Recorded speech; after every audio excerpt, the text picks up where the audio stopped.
Jittery, let's get it. KeenEyeVision's on, baby. Man, it is so cool to be performing in my hometown of New Hope.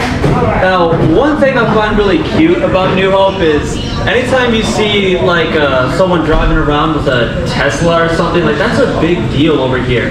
Like my friend will just grab my shoulder and be like, bro, do you see that Tesla? You know that dude has to have a small dick. And I'm like, how would I know that?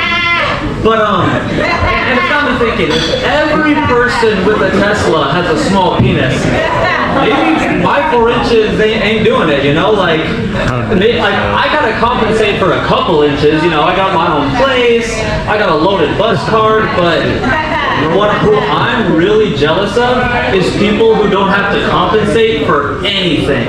Like, for example, you guys seen that homeless guy up on 42nd and Winnetka holding that sign by Walgreens? Oh my God! You think he has anything to compensate or prove for? No.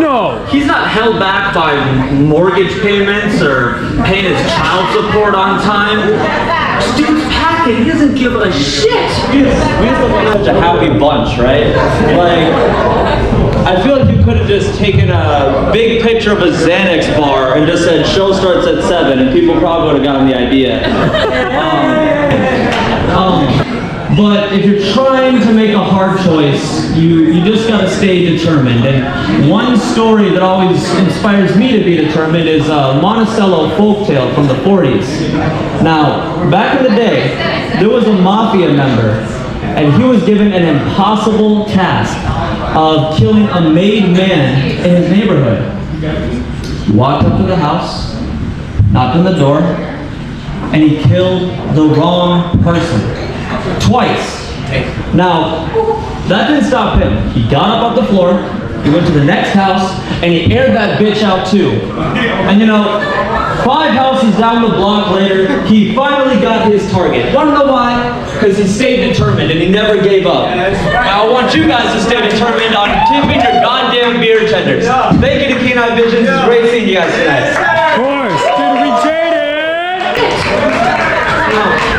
Another interesting thing about New Hope is we actually have a population of 20,000 people.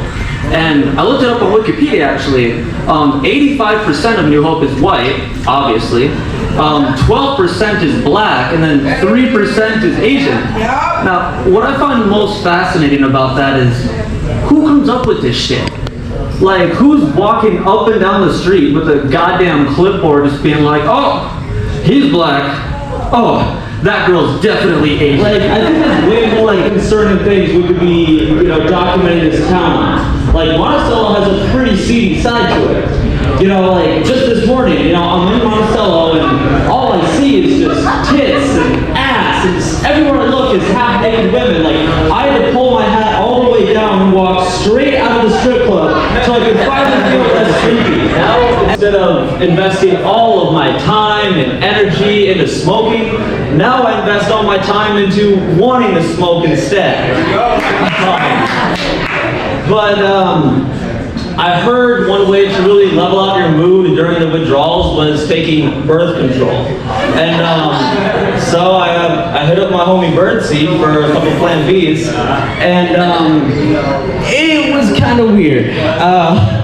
I literally stared at the burn marks on my couch for hours just thinking to myself, God, I want to smoke that blunt again.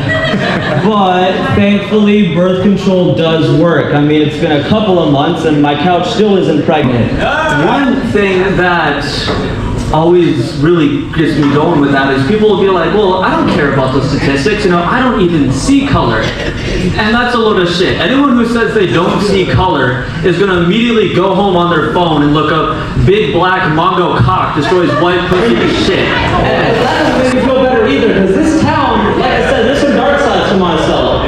Like, my 10-year-old nephew is from Monticello, and I got a call from his mom this morning that he was throwing out blood over on Cedar Street. And I came down here, and I came to go knock some sense into him until I realized he just has stomach ulcers and something kind of bad. But, so we don't end up like my nephew tonight, you know, everyone, you know, just drink responsibly. I know in Monticello, everyone's favorite drinking game is driving, but, you know, you don't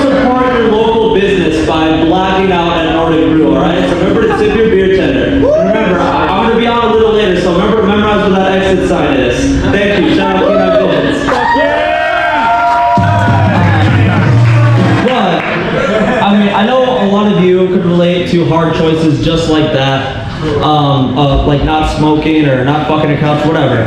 But a hard choice for me is my family. You know, my family argues all the time, especially my mom and my girl, and that one's hard. You know, like on one hand, my mom gave me life, but on the other hand, my girl, you know, she cooks and cleans for me, and like they both suck my dick, and it's always a little hard one, and I have to choose between. Y'all ever been to Annex Teen Clinic up in Robbinsdale?